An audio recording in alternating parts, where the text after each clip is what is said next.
This story is brought to you by the Health and Homeopathy podcast. And I saw you had some other stories. You had one about snoring, and I think that was one that inspired me to try it on my husband.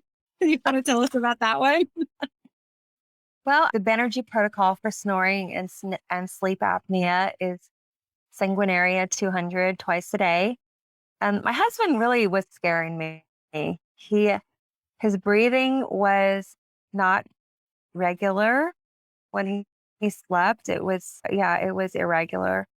Of course, I didn't know what to do about that until I started studying through Joette, the Banerji protocols, and I got him on that sanguinaria, and it's just vastly improved. He went from snoring to much lighter snoring, and I don't notice his breathing being irregular anymore. So I would say he's maybe 80%, 80%, 90%. It's much better.